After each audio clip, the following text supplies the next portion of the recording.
Hello everyone guys, welcome back with a new video, and in this video we will discuss about the boost converter, that how it will work.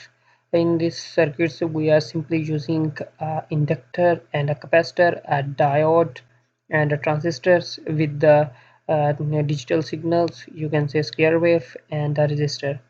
Okay, it's also called as the duty cycles. We can increase its as per our requirements. Now let me explain that how this circuit is working. When the voltages is passing through the inductors, this diode will be forward biased. When this diode will be forward biased, this capacitor will be charged. Once this capacitor will be fully charged, then it will discharge itself using the resistors.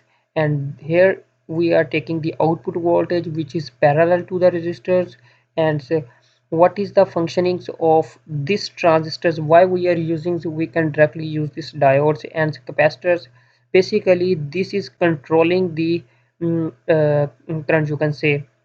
And the purpose of using this diode in the forward bias is that the when the current will be when the voltages will comes from the capacitors, it will be comes reverse bias and not allow the voltages to pass in the backward directions. Okay, and that's why we are using the diodes here in the forward directions. And if you will see here, that's 1 kilohertz square wave frequency. When it will be 1 or high, then the current will be passed from here, or in the case when it will be low, the current will be stopped here. And so at that same times the capacitor will be charged and discharged.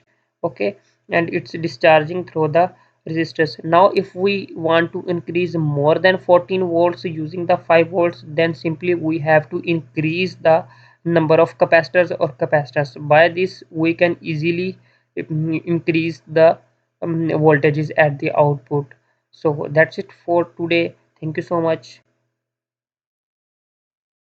Allah Hafiz.